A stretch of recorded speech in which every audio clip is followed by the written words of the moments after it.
اللہ تعالیٰ پھر ہمیں کبھی ضائع نہیں کرے گا۔ حج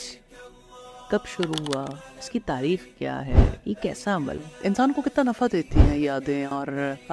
کیسے یعنی انسان ان کی وجہ سے اسی ماحول میں پہنچ جاتا ہے، کیفیت لینے کے قابل ہوتا ہے۔ مجھے حج کے حوالے سے ضرور یاد کرنا ہے عراق کو، جہاں حضرت ابراہیم علیہ السلام تھے، جہاں سے اس سفر کا سلسلہ شروع ہوا، جب ابراہیم علیہ السلام ستارہ پرست قوم میں پیدا ہوئے، جب ابراہیم علیہ السلام نے بت توڑے، جب ابراہیم علیہ السلام کو آگ میں جلانے کے لیے انتظامات کیے گئے، اور جب اللہ سبحانہ تعالیٰ کے حکم سے آگ ٹھنڈی ہو گئی، گلو گلزار بن گئی، اور جب ابراہیم علیہ السلام نے ہجرت کی اور مصر پہنچے، اور جب مصر کے بادشاہ نے سیدہ سارہ کے ساتھ زیادتی کرنے کی کوشش کی، اور جب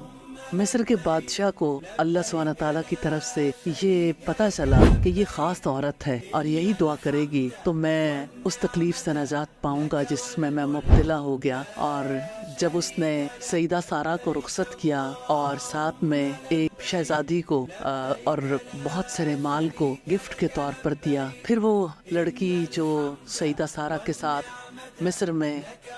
ابراہیم علیہ السلام کے گھر پہ رہی، جب اس کے اچھے کردار کو دیکھا، پھر اللہ سبحانہ تعالیٰ نے دل میں ڈالا کہ آپ اس لڑکی کو ہبہ کر دو۔ پھر جب اسماعیل علیہ السلام پیدا ہوئے، پھر جب سیدہ سارہ کے دل میں تھوڑا یعنی فیلنگز ڈیولپ ہوئیں اور یہ اللہ کے بنائے ہوئے پلان کے مطابق تھی، پھر جب ابراہیم علیہ السلام انہیں لے کر بیاب و گیا زمین مکہ میں چھوڑ کے آئے، اور پھر وہ کیا وقت تھا، کیوں نہ یاد کریں اس مشکیزے کو اور اس کے پانی کو اور ان کھجوروں کو، اور پھر اس وقت کو اور اس مقام کو۔ میں اس بستر کو بھی یاد کرنا چاہتی ہوں، ریت کا بستر، ریت کا تکیہ، اور میں اس محبت کو بھی یاد کرنا چاہتی ہوں جو ایک بچے کے ساتھ اس کی ماں کی تھی، اور میں اس باپ کی دل کی تکلیف کو بھی یاد کرنا چاہتی ہوں جو اپنے بیوی اور بچے کو اللہ کے حکم سے چھوڑ کے جا رہا تھا۔ اور پھر میں اس توکل کو کیوں نہ یاد کروں۔ سفر حج کے لیے ہم جس گھر میں جاتے ہیں، ان جذبوں اور ان خصوصیات کے بغیر تو وہ گھر نہیں بنا تھا۔ اور سیدہ ہاجرہ نے جب ابراہیم علیہ السلام سے پوچھا تھا کس کے حکم سے مجھے یہاں چھوڑے جا رہے، اور ابراہیم علیہ السلام نے سر جھکا دیا تو آگے بڑھ کے سوال کیا کیا اللہ کے حکم سے، تو انہوں نے ہاں میں جواب دیا۔ تو سیدہ ہاجرہ کا یہ کہنا کیسے نہ یاد کروں کہ اللہ تعالیٰ پھر ہمیں کبھی ضائع نہیں کرے گا۔ مجھے حج کے حوالے سے یہ الفاظ ہمیشہ یاد رہتے ہیں،